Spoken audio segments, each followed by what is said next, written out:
네, 안녕하세요. 스포츠 팟캐스트 쭈꾸뿌꾸입니다. 조금 개인적인 말씀 드리려고 합니다.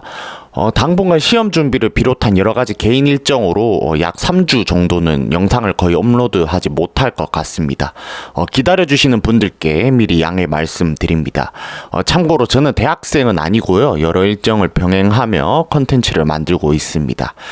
이 자리를 빌려 제 채널을 구독해주신 여러분들께 진심으로 감사드립니다. 부족한 점이 많은 영상임에도 불구하고 좋아요를 눌러주시고 응원해주신 덕분에 큰 힘을 얻고 계속해서 프로야구 컨텐츠를 제작할 수 있는 원동력이 되고 있습니다. 정기적으로 자주 업로드 해드리지 못해서 죄송합니다. 이 채널이 앞으로 어떻게 성장해 나갈지는 저도 잘 모르지만 지금까지 저를 믿고 구독해주신 16명의 구독자님 한 분 한 분의 마음은 평생 잊지 않고 기억하며 영상 활동을 이어가겠습니다.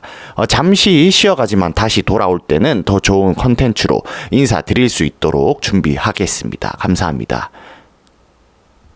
네, 최근 프로야구 관련 이슈들 살펴볼게요. 첫 번째 소식은 SSG 랜더스 김광현 선수의 재계약에 대해 이야기해보려고 합니다. SSG 랜더스가 프랜차이즈 스타 김광현과 또 한 번 의미 있는 동행을 선택했습니다. SSG 구단은 6월 13일 김광현과 계약기간 2년 총액 36억 원, 연봉 30억 원에 옵션 6억 원의 단연 계약을 체결했다고 밝혔습니다. 이로써 김광현은 만 39세가 되는 2027 시즌까지 SSG 유니폼을 입게 되었으며 명실상부한 종신 SSG맨의 길을 걷게 되었습니다. 2007년 SK 와이번스 1차 지명으로 프로에 데뷔한 김광현은 KBO 리그를 대표하는 자완 에이스로 자리매김해 왔습니다. 2007 시즌을 시작으로 2022 시즌까지 5차례 우승을 함께하며 팀의 영광을 이끌었던 김광현은 SSG 구단 최초의 메이저리거로도 잘 알려져 있습니다. 세인트루이스 카디널스에서 2시즌을 제외하면 줄곧 한 팀에서만 활약한 김광현은 말 그대로 원클럽맨의 상징이라고 할 수 있습니다. 2022 시즌을 앞두고 친정팀으로 복귀한 김광현은 4년 총액 151억 원의 계약을 체결했고 복귀 첫해 리그 평균 자책점 2위, 승률 2위를 기록하며 SSG의 와이어2와이어 통합 우승을 견인했습니다. 올 시즌에도 주장을 맡아 선발진의 중심을 잡으며 안정적인 피칭을 이어가고 있습니다. 이번 계약은 김광현이 2025 시즌을 끝으로 FA 자격을 얻게 되는 것을 앞두고 구단과 시즌 초부터 꾸준히 논의해온 결과입니다. 김광현은 복귀 당시부터 KBO 리그의 개인 통산 200승을 가장 상징적인 목표로 삼았으며 현재까지 174승을 기록 중이라 26승만 남겨두고 있습니다. 김광현은 스스로 긴장감을 유지하기 위해 2년이라는 기간을 설정했다며 그 안에 목표를 이루기 위해 나 자신을 더욱 책찍질하겠다고 밝혔습니다. SSG 구단은 김광현을 경기력뿐만 아니라 헌신과 리더십 측면에서도 팀을 대표하는 선수로 평가하며 2028년 개장 예정인 청라 동구장 시대를 함께 준비하는 첫 걸음으로 이번 계약을 체결했다고 설명했습니다. 구단은 앞으로 2년간 김광현이 다시 한번 팬들에게 깊은 인상을 남길 수 있도록 전폭적인 지원을 아끼지 않을 계획입니다. SSG는 김광현이 남은 2년간 충분히 200승을 달성할 수 있을 것이라며 청라 시대의 시작도 김광현과 함께 할 것이다. 최고의 기량을 발휘할 수 있도록 돕고 장기적인 동행도 계속 이어나갈 것이라고 밝혔습니다. 한편 김광현은 6월 14일 인천 SSG 랜더스필드에서 열리는 롯데 자이언츠와의 홈 경기에 선발 등판할 예정입니다.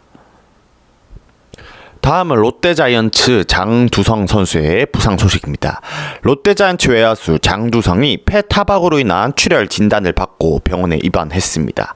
장두성은 지난 12일 수원 KT 위즈 파크에서 열린 KT 위즈와의 경기 중 부상을 입었습니다. 연장 10회 초 1사에서 볼넷으로 출루한 뒤 상대 투수 박영현의 견제구가 오른쪽 옆구리를 강타하며 사고가 발생했습니다. 공이 뒤로 빠진 틈을 타 2루로 전력 질주한 장두성은 세이프 판정을 받은 직후 통증을 호소하며 피가 섞인 구토 증세를 보여 관중과 동료들을 놀라게 했습니다. 롯데 구단은 정밀 검진 결과 장두성이 폐 타박으로 인해 출혈 진단을 받았으며 4, 5일간 병원에 입원 치료를 받은 뒤 부산으로 이동해 경과를 지켜볼 예정이라고 밝혔습니다. 장두성은 이번 시즌 롯데 1번 타자로 뛰어난 활약을 보여주고 있습니다. 61경기 타율 3할 3리, 출루율 3할 6푼 4리, 도루 9개를 기록하며 황성빈의 공백을 완벽히 메웠습니다. 특히 타격 훈련을 통해 약점으로 지적되던 방망이 실력을 개선했고 타석마다 끈질긴 승부를 이어가며 팬들의 큰 지지를 받아왔습니다. 11일 경기에서는 KT 마무리 박영영과의 11구 승부 끝에 삼진을 당하긴 했지만 김태형 감독은 이제 한 단계 올라섰다며 칭찬을 아끼지 않았습니다. 12일 경기에서도 장두성은 3안타 3타점 1볼넷으로 맹활약하며 팀의 대역전승을 이끌었습니다. 하지만 연장 10회 박영현의 견제구가 옆구리를 강타하며 끝내 쓰러졌습니다. 현장에서 주변 외상이 전혀 없었음에도 피를 토한 장면은 큰 충격을 안겼습니다. 이는 공에 의한 내부 출혈의 결과로 확인되며 상태의 심각성을 보여주는 대목이었습니다. 장두성은 2018년 롯데 2차 10라운드로 입단해 오랜 기간 대주자 및 대수비 역할에 머물렀던 선수입니다. 하지만 올해는 빠른 발, 정확한 타격, 넓은 수비 범위로 팀 전력에 큰 힘이 되고 있었습니다. 황성빈, 나승엽, 윤동희 등 주축 선수들이 잇따라 부상으로 이탈한 상황에서도 롯데가 상위권 경쟁을 이어갈 수 있었던 데는 장두성의 활약이 결정적인 역할을 했습니다. 부상 순간에도 장두성은 고통을 참고 2루로 전력 질주하며 투혼을 보여주었습니다. 이후 고승민, 빅터 레이스, 전준우의 연속 볼넷과 함께 결승점으로 이어졌고 이는 팀 승리에 큰 밑거름이 되었습니다. 팀 동료 손호영은 승리보다 장두성이 괜찮기를 바랐다며 깊은 걱정을 전했습니다. 비록 이번 부상으로 장두성의 질주는 잠시 멈추게 되었지만 올 시즌 보여준 근성과 열정은 결코 사라지지 않을 것입니다. 롯데 팬들과 구단은 장토바의 장두성이 하루빨리 건강하게 복귀하길 간절히 바라고 있습니다. 다음 소식입니다. 두산 베어스의 부진이 좀처럼 끝나지 않고 있습니다. 6월 12일 하나이글스와의 주중 3연전 마지막 경기에서 2대3으로 패하며 조성환 감독 대행이 이끄는 두산은 충격의 5연패를 기록하게 되었습니다. 특히 이번 시리즈는 외국인 원투펀치인 콜 어빙과 잭 로그가 선발로 나섰지만 팀의 연패를 막기에는 역부족이었습니다. 콜어비는 메이저리그에서 통산 134경기를 소화한 경험이 있는 투수로 12경기에서 6이닝 1실점 호투를 펼쳤습니다. 잭 로그 역시 12경기에서 6.1이닝 3실점으로 분전했지만 팀 타선의 지원 부족으로 승리를 챙기지 못했습니다. 3연전에서 두산은 각각 2대6, 1대9, 2대3으로 패하며 전력적인 공백과 기회를 살리지 못하는 집중력의 아쉬움을 남겼습니다. 특히 두산의 고질적인 문제인 삼진이 다시 한번 뚜렷하게 드러났습니다. 이날 경기에서도 두산은 8안타 4사사구 4개로 총 12차례 출루했지만 득점은 단 2점에 그쳤습니다. 하나 투수진에게 무려 13개의 삼진을 당한 반면 두산 투수진은 3개의 삼진만 기록했습니다.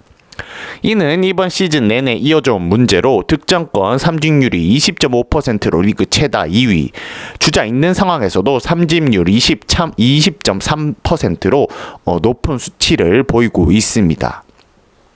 이날 경기에서도 찬스 때마다 두산 타자들의 방망이는 호공을 갈랐습니다. 1회 초 무사 1, 2루에서 양의지의 적시타와 김재환의 내야 땅볼로 2점을 먼저 뽑았지만 이후 김동준과 제이케이브가 연속 삼진을 당하며 흐름을 잇지 못했습니다. 이후에도 결정적인 득점 기회에서 이유찬, 오명진, 정수빈 등 주요 타자들이 헛스윙 삼진으로 물러나며 추가점을 얻지 못했습니다. 부진의 그림자는 수비에서도 드리워졌습니다. 조성환 감독 대행은 침체된 분위기를 바꾸기 위해 박준순, 이선우, 김동준, 김대한, 오명진 등 젊은 선수들을 기용했지만 경험 부족이 여실히 드러났습니다. 조명에 가려 평범한 플라이를 놓치는 장면, 기본적인 수비 실수가 이어지면서 투수들의 리듬도 흔들렸습니다. 조성환 감독 대행은 그런 모습을 어떻게 이해해야 할지 난감하다고 털어놓으며 깊은 아쉬움을 나타냈습니다. 결국 조성환 감독 대행은 베테랑들의 힘을 빌리기로 했습니다. 정수빈을 리드오프로 김재환을 자익수로 다시 배치하며 안정적인 경기를 기대했지만 팀은 끝내 승리를 거두지 못했습니다. 9회 초에도 안타 3개를 연달아 기록하고 1사 2삼루의 기회를 만들었지만 정수빈과 오명진이 다시 삼진을 당하며 경기를 뒤집지 못했습니다. 두산은 이제 리그 9위로 추락한 상황입니다. 25승 39패 그리고 5연패, 무너진 타선, 흔들리는 수비, 고착화된 삼진 문제는 단순한 슬럼프가 아닌 팀 전반의 구조적인 문제를 보여주고 있습니다. 조성환 감독 대행의 말처럼 젊은 선수들이 활력을 주기 위해선 더 많은 준비와 시간이 필요하며 베테랑들의 중심 잡기도 함께 병행돼야 할 시점입니다. 13일부터 잠실에서 열릴 키움과 주말 3연전에서 두산이 분위기 반전을 꾀할 수 있을지 주목됩니다. 다음 이야기입니다. 삼성 라이온즈의 필승조 우완 투수 김태훈 선수가 KBO 리그 역사에 남을 의미 있는 기록을 달성했습니다. 6시즌 연속 두 자릿수 홀드를 기록하며 KBO 리그 역대 두 번째로 이 대기록을 달성한 투수가 된 것입니다. 김태훈 선수는 이전에 오직 권혁 선수만이 2007년부터 2012년까지 삼성 라이온즈 유니폼을 입고 6년 연속 10홀드 이상을 기록한 바 있습니다. 2025년 6월 12일 광주 기아 챔피언스필드에서 열린 경기에서 김태훈 선수는 팀이 2대1로 앞선 6회 2사 1루 위기 상황에서 마운드에 올랐습니다.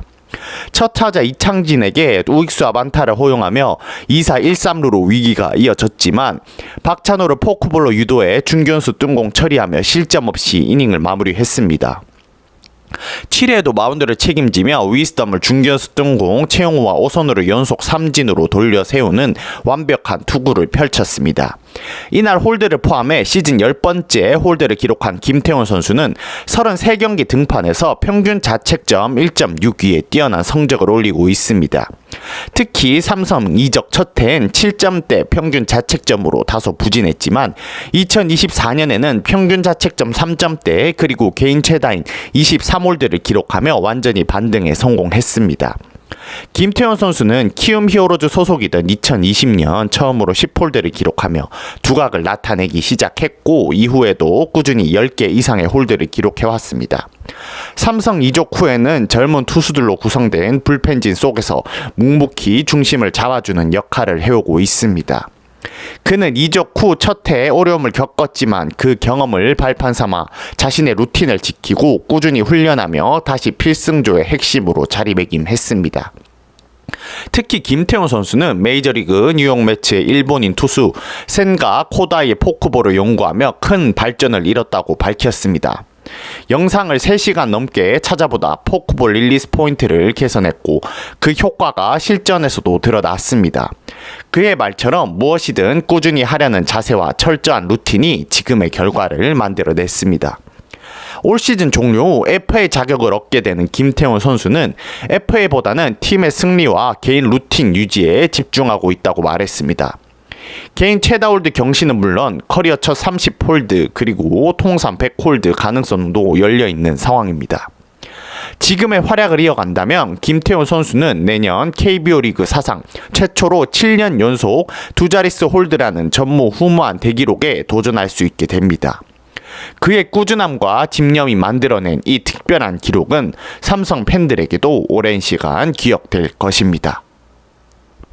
네, 오늘의 이야기는 여기까지입니다. 지금까지 청취해 주셔서 감사합니다. 일단 3주 뒤에 다음 영상이 업로드 될 것 같은데 그 사이 한두 번 정도 영상이 업로드 될 가능성도 있습니다. 제 컨텐츠 좋아요 눌러주셔서 너무 감사드리고요. 지금까지 스포츠 팟캐스트 쭈꾸북구였습니다. 다음 영상에서 뵙겠습니다.